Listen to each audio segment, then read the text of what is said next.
Dikumi narima wa para lambo mena molo poda para lambo jokadana.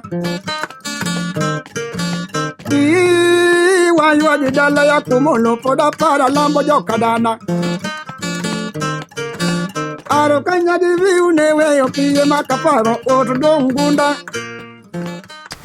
People who are fishermen, they're dying out there and nobody's saving them. It was at Chumbe Island, about 10 miles away from Zanzibar Stone Town. The wind was very strong that day. There was a boat had a problem. My boss gave me a call. I was still on the boat and he said, get the boat ready, organizing a group of people. We need to go and try to save these people.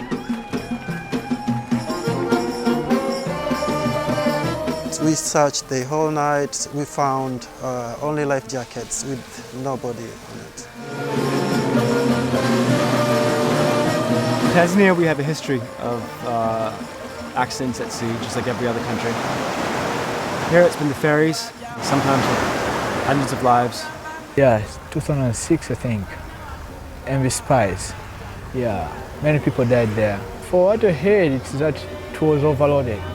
And also on the sea, the waves were so big. These guys are going off in small boats.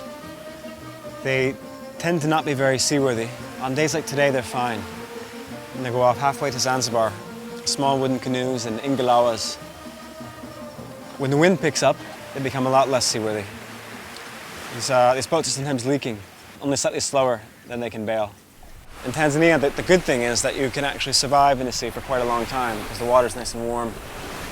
There still has to be someone coming for you.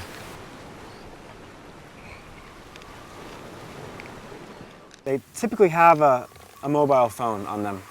They keep this phone in a plastic bag, and that's their main link back to any kind of possible rescue support. The fisherman side over there, the fisherman side, we just asked them, how do you save your friends? They said we receive calls, but the problem happens that we have a boat, but it's a local one. But we can't go there on time because there's a lack of fuel. So we need to just go and find fuel first, and get fuel and go. At that time, maybe you can be very late. Someone is dying there. Yeah. The sort of respected local leaders within the fishing community, and they'll organize a rescue. They'll go along the beach and they'll ask for donations. They'll take those donations and then go off and try to buy fuel.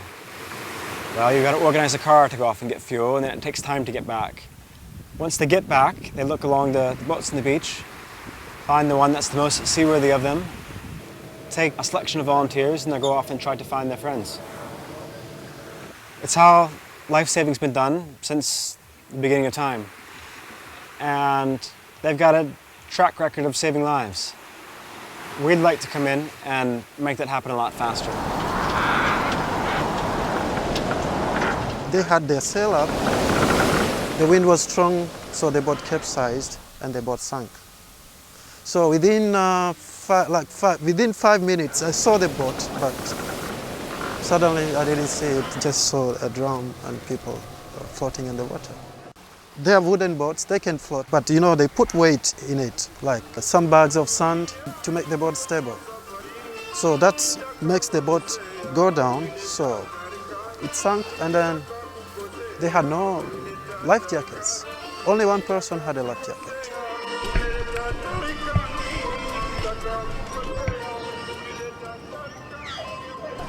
Vitu ni vingi, lakini kutokana na uwezo hata ukivitaka vote itakuwa ngumu kuvipata. Hata tukipata life jacket katika matukio kama haya, kwa kweli inaweza ikatusaidia sana.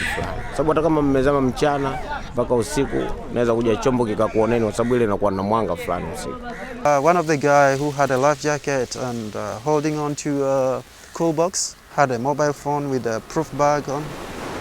Yeah, you can use it, but sometimes when you're out at sea, there's no network coverage, so this is the problem. Kuna wakati wa upepo ule unaitwa kusi. The incidents that I hear about, they tend to happen during the kusi, which is the south wind. That blows from May, June up until about October. It can come up quite strong in the afternoons, and if you're on a small boat without Without a big freeboard, you can be overwhelmed by the waves very quickly. You rip your sails up and you've got no good way of getting back. They do about 2 rescues a month during the Kusi and the occasional rescues during the Kiskazi. Wakati tunapata zile taarifa na sisi ile ndio kazi yetu. Kwa hiyo tunakuwa na tahadhari wakati wa kuenda kwamba hatuendi mbali sana, tunakuwa mumu tu karibu. 3 of them were holding the drum, but one of them had a life jacket on. The only person who had a life jacket on that boat, he was holding the cool box which they put fish in it. So he was drifting away with the current. Mimi live kabisa, mimi mwenyewe nilikuwa naoza katika chombo na tuliwahi kuzama na tulikuwa watu 3. Tulizama tukawa kwanza tumezama kama saa 4 za asubuhi, tukaja kuokolewa na wenzetu kama saa 8 za mchana. Wakati huo wao wametuona wakati tunazama kwa sababu tulikuwa mbali na wao kwa mbali na sisi tuko mbali. Ile hali ya mbali ilikuwa mbaya sana. Kiwam is a group of fishermen. They got this storeroom from the government. They put their engines and all fishing equipments, and also they support other fishermen.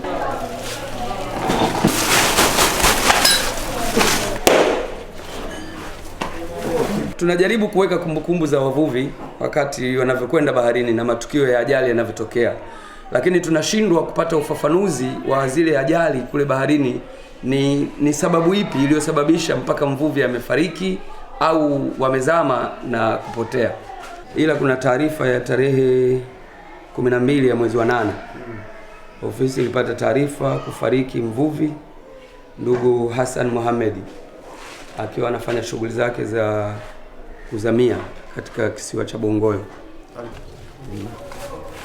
Taarifa ya ajali baharini hii ilikuwa tarehe 18 mwezi wa 2006. Tatizo ambalo limenikuta sitolisahau ni mara kwanza ambayo shai kuzama nikalala baharini siku 2. Ilikuwa ni mwezi wa 4 ambao kwamba ilikuwa kuna baridi na kuna mvua. Tulikuwa pamoja kwa sababu tulikuwa na madumu ya lita 20.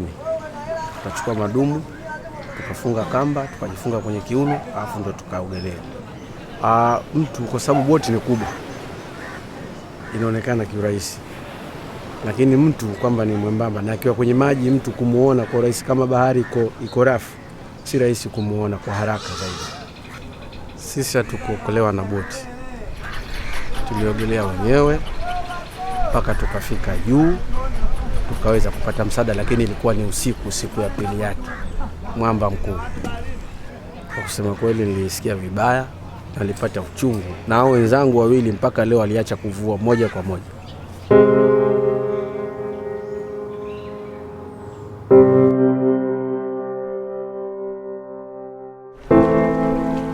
Idadi ya watu ambao wapotea baharini tokea kuanza kutambua hapa bandarini kwetu wanaweza kufika kama 70, 60 kwa muda mbalimbali, kutoka kuna muda kwenye mwaka wa 79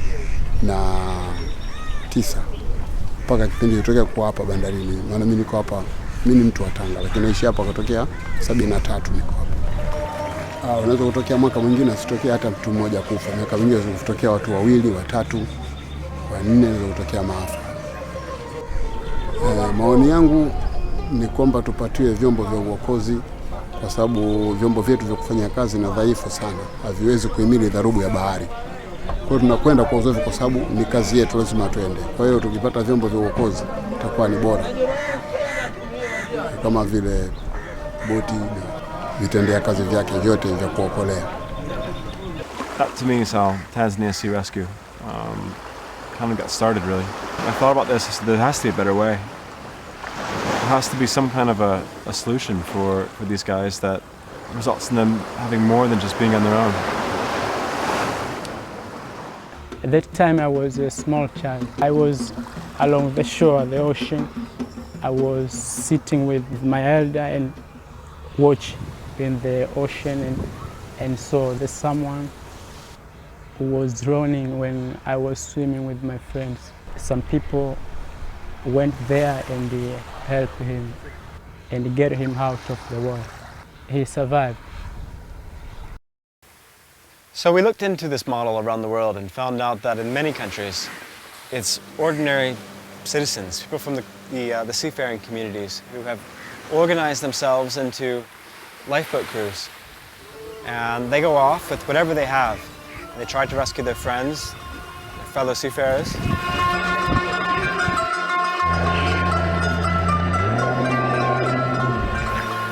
We realize that Tanzania has actually a fantastic history of seafaring and so much talent here. And so we can do the same thing. So that's what Tanzania Sea Rescue is all about. It's a voluntary organization. We established this for purpose to save lives at sea. I would like to be a volunteer because I don't like to see someone dies when there is a people who can give a help to him or her. That is why. And also there is a word that is said that if you save a one life of person, like you save the entire world. In the beginning, we started with 20 volunteers. The first thing we train now is navigation. People have to know how to navigate, how to read charts. We're going to cover Sasani Bay in the beginning because our boat is small. In 6 months or 2-3 years time, we might have another boat, so we expand our coverage. For the volunteer who know how to swim, they are the ones, of course. They have to be involved in this. People who are committed to do this. Could be a fisherman directly call us, but we'll be on VHF with MRCC. So the MRCC will call us. When we receive a call, we need to go there immediately. We are planning to have a second boat because if we go out rescue, we should have a backup. We want to show our sponsors, our funders, our donors that we're worthy of their investment and that we can run a top-notch sea rescue capacity that the country can be proud of. That can help us to provide a safe rescue coverage further out. It'll let us respond in more challenging sea conditions at night. It'll let us expand our operating area. Everyone has to feel from the heart that we need to help people. We need to reduce the number of the people drowning. TSR, Tanzania Sea Rescue. This is for all Tanzanians.